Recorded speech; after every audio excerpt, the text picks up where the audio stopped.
Wow, you guys, the views Joy Behar got put in her place. Check this out. If you want to know how columnist and blogger Michelle Malkin feels about who's in the White House, her new book title says it all. Please welcome the author of Culture of Corruption, Obama and his team of tax cheats, crooks, and cronies, Michelle Malkin. Welcome, Michelle. Thank you. I spent this weekend getting through most of the book. You write faster than I can read at this point, but I want to talk about the title, and I want That doesn't make sense. you to expand a little bit about it. You'd be hard-pressed, you say in this book, to find an area of the White House and the Obama administration that's not corrupt, correct? That's right. I scoured from top to bottom. And, of course, a lot of people are already familiar with the botched nomination process. Everybody knows about tax cheat Tom Daschle, Bill Richardson, who was involved in a lot of pay-for-play scandals. What botched nomination? What are you talking about? I'm talking about Tom Daschle, the first HHS Secretary nominee, who represented everything that is against hope and change. He's a revolving door lobbyist. He failed to pay hundreds of thousands of dollars of taxes on his private crony and there driver. was nothing like that in the Bush administration? Look, that's not, look. I'm just wondering. Of course there was. And if you are familiar with my work, Joy, you know that I have been at the forefront of criticizing cronyism and corruption in the Republican Party. I was the largest voice against Harriet Miers and Michael Brown and cronyism at DHS. But guess what? Newsflash. George Bush is not in office anymore. And it's time for the American public to reckon with the fact that what they were sold was a huge bill of goods. And in what way? Did you read the book? Some of it. 400 pages. I did. I read some of it. I filled 400 pages over the last 6 months to talk about every broken promise, transparency, accountability, ethics. And I think that there is a turning point in this country, and we've seen it over the last several months, and particularly over the last week, Joy, as people are going back to their home districts during this recess and holding accountable not just Barack Obama, but the Democrat majority for failing to deliver. From the people in your group, Republicans and right-wingers. Do you want like I'm an alien in my world? Conservative, but, you know, it's a different group of thinking. Criticism. That's all. But, I mean, do you think that a lot of Republicans like yourself want to move on from the Bush administration because there's so much corruption in that 8 years? Well, you don't want to move on from it. I don't, because I want to see. Yeah, that's right. You have to get the pus out of the sore before it will heal. Again, you know, let me respond to Joy first, and then I would love to get to the friendly side of the aisle here. I'm being friendly.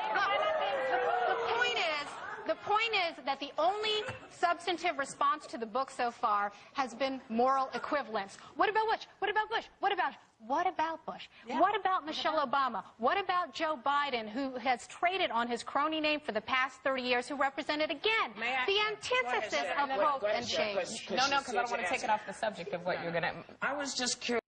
These type of people, the only way that you could beat them is just with facts and logic. That's how you annoy them the most, and that's the only way that you could ever win. You just have to annoy them with facts and logic. Let's keep going, guys. You know, it seems to me, and it's just my opinion, but that tends to happen no matter who someone is if their family, their pedigree has been around a long time.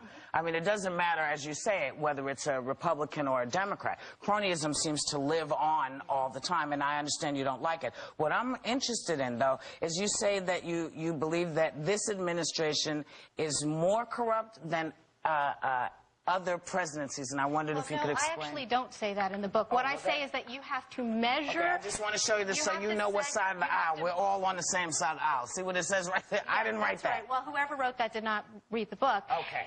What I said was that you have to measure this...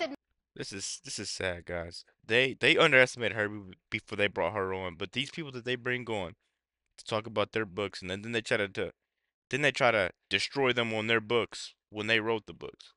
She didn't write what she tried to say. She tried to push an agenda. They've been doing this forever, guys. Let's keep going. Administration. Right.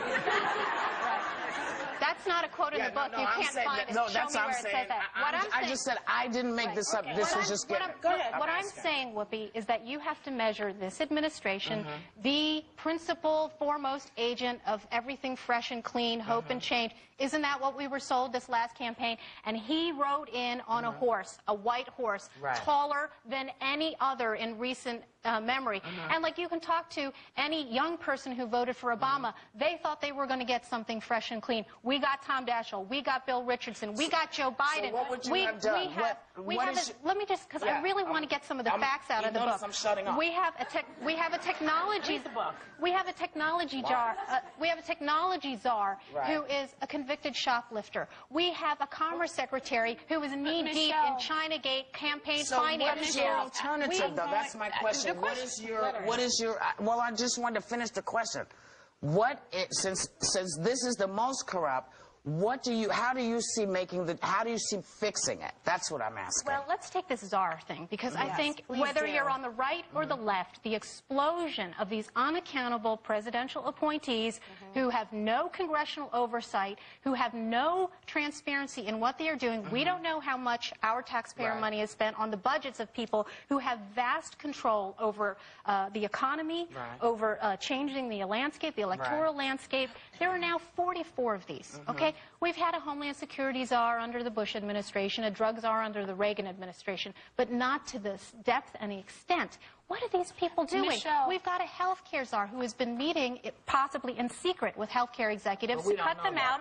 We don't know. That's the point. What about as a person who was just voting for the first time, and I'm looking at 8 years of just craziness. I'm looking at a president who there's still trailers in Katrina that he did not fix. I'm going, I wanted to vote for a man that I thought could change this. I'm thinking that he is. I'm supporting him. I think that he's trying. What do you want me to do with this stuff? Because John McCain, had he won the presidency, there's a lot of stuff about him that you could write a book about. I probably would have. And so then, with all of this stuff that you have, then what is the answer?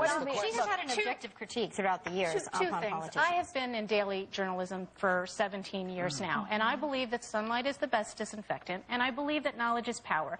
And you can see that in the resignation of the auto czar, Stephen Ratner, here from New York, who's involved in the quadrangle pay-for-play scandal, is involved in all sorts of nepotism, he had to leave. And it was through the force of public disclosure. I want people to read the book. And I want people to know that I dedicated this book to whistleblowers. It's not just us crazy right-wingers who are calling attention to this. I wouldn't have been able to write this book if it wasn't for people who were knee-deep in the trenches working for Obama, who now have buyer's remorse because they understand that hope and change was a lie. But did you have the same feeling about blowing the whistle during the Bush administration when we went into a war that was uncalled for? To say the least. Well, I believed in the mission, and I still believe in the mission in Iraq. Really? And the fact is that, you know, despite Obama's promise that we weren't going to get another 4 years of the Bush administration, guess what? He's not only continuing the surge in Iraq, but also in Afghanistan. He is. And that is the point that we're totally out of time. Michelle, I want to thank you for coming. Do read the book. There's some great information in there. Everyone in our audience is going home. Wow, guys, like I tried to say, man, they underestimated her before they brought her on. Everyone wants to say it was all because of Bush. It was all because of Bush. They want to cry and yap that all the time. But when is it going to be? All because of Obama. And there's some people that say interest rates are high, inflation is high, gas is high, everything is just high because of Trump. Some people like to lie and spread that, but it's not because of Trump. It's because of what Biden's doing. Trump had great rates during his office time. I think the best thing about this episode is the audience get to go home with the book, so they get to read the truth. Let me know what you guys think about this quick video. Be sure to like, comment, subscribe if you're new. And as always, let me know what to react to. We're out.